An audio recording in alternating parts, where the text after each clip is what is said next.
நான் ஏன்னா சண்டை போட்டிருக்கிறேன் உங்களோட கடந்த 10 ஆண்டு காலம் பாட்டாளி மக்கள் கட்சியில இருந்து எப்படிலாம் போரிட்டு இருப்பேன், எப்படிலாம் சண்டை போட்டிருப்பேன்னு தெரியும் எனக்கு. ஒருபோதும் தலைவர் கலைஞரும் சரி, வேல்முருகன் நான் அவர்கிட்ட பேசின அம்மையார் ஜெயலலிதா அவர்களே 11 முறை உட்கார எழுந்துக்கு ஒரு பதிலடி கொடுத்தேன். பேசி முடிச்ச உடனே என்ன கட்டி பிடிச்சி, நீ வேல்முருகன் இல்லையா, நீ தூள் முருகன் அப்படின்னாரு. எனக்கு எப்பயுமே இந்த உதடு கொஞ்சம் சிவப்பா இருப்பான். ஒரு நாள் கார்ல போகும்போது வழி அனுப்ப போகும்போது கிட்ட கூப்பிட்டாரு, இந்த உதட்டை பார்த்துட்டு லிப்ஸ்டிக் போட்டு வந்தியா அப்படின்னாரு. இல்ல தலைவர், இது இயற்கையான அப்படின்னு. அதனால எவ்வளவுதான் எதிர்வரிசையில் நின்று நாம் விமர்சனம் செய்தாலும் சொற்போர் செய்தாலும் கூட அதை மிக லாகவமாக தனதாக்கி கொள்ளுகிற ஒரு மகத்தான தலைவன் முத்தமிழறிஞர் கலைஞர் அவர்கள். தலைவர் கலைஞரை விட தாங்கள் தலைமையேற்று தமிழ்நாட்டின் தேர்தலை சந்தித்ததில் தோல்வியே எதிர்கொள்ளாத தலைவராக நீங்கள் வளர்ந்திருக்கிறீர்கள். 6வது முறை நாட்டுக்கு முதலமைச்சராக திராவிட முன்னேற்ற கழகம் அமைந்திருக்கிறது. 7வது முறையும் தலைவர் கலைஞர் அவர்கள் உயிரோடு இருக்கின்ற காலத்தில் தன் பேச்சு, தன் எழுத்து, தன் ஆற்றல் அத்தனையும் பயன்படுத்தி மீண்டும் இந்த தமிழ்நாட்டு மக்கள் மிகப்பெரிய வாய்ப்பை 96 மக்களுக்கான நலத்திட்டங்களை வாரி வழங்கிய மகத்தான அந்த தலைவரை மீண்டும் அமரவிடாமல் தமிழ் சமூகம் தவறவிட்டது.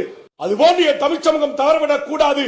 இந்த உழைப்புக்கும், இந்த திட்டத்துக்கும், இந்த அர்ப்பணிப்புக்கும், இந்த நாட்டுக்கு மக்கள் காட்டிய பங்களிப்புக்கும் சரியான ஒரு வாய்ப்பை தமிழ்நாட்டின் அரசியல் வரலாற்றில் உருவாக்காத புதிய வரலாற்றை தமிழீழ தலைவரால் முடியாததை கூட அரசியல் அதிகார வரலாற்றில் முத்தமிழறிஞர் கலைஞருடைய சாதனையை முறியடிக்கின்ற வகையில் திராவிட முன்னேற்ற கழகம் தொடர்ச்சியாக 2வது முறை தமிழ்நாட்டின் ஆட்சியில் உங்கள் தலைமையில் ஏறியது, அமர்ந்தது என்கிற வரலாற்றை நீங்கள் உருவாக்க வேண்டும். அதை உள்வாங்கி அதை பக்குவமாக, மிக பணிவாக ஒரு முதலமைச்சருடைய மகன், ஒரு நாட்டுடைய துணை முதலமைச்சர், ஒரு மாபெரும் இயக்கத்துடைய லட்சோப லட்ச இளைஞர்களை தன்னகத்துக் கொண்ட ஒரு இளைஞரணியினுடைய செயலாளர், நீங்கள் வகித்த பதவியை வகிக்கின்றேன் என்கிற துளியும் தலக்கணம் இல்லாத ஒரு நாட்டுடைய துணை முதலமைச்சரை பெற்றிருக்கு தந்திருக்கிறீங்க. நான் நேற்று பேசும்போதே சொன்னேன், நான் உதயநிதி என்று பல இடங்களில் பேசியிருக்கிறேன். இன்னைக்கு அப்படி பேச கூட ஒரு நம்ம அப்படி சொல்லிடக்கூடாதுன்னு நினைச்சேன். ஆனா இன்னைக்கு லட்சோப லட்ச மாணவர்கள், சாதாரண குக்கிராமத்தில் பிறந்த ஏழை எளிய தாழ்த்தப்பட்ட குடிசையில் பிறந்த குழந்தை செல்வங்கள் கூட இன்றைக்கு உலகளாவிய சாதனைகளாக வந்து இவர்களுடைய கரங்களால் பரிசு வாங்குகின்ற போது சிரித்த முகத்தோட உதயண்ணான்னு குழந்தை செல்வங்கள் கூப்பிடுது. அதுல நான் கூட்டுறது கூட தப்பில்லை என்று நான் என்னை தேற்றிக் கொண்டேன்.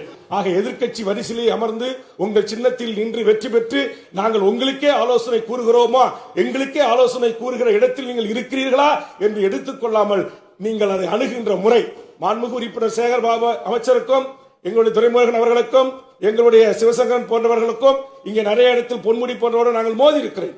இருவருக்கும் நாங்கள் வார்த்தை போர் முட்டி இருக்கிறது. அது இந்த அவையோடு சரி.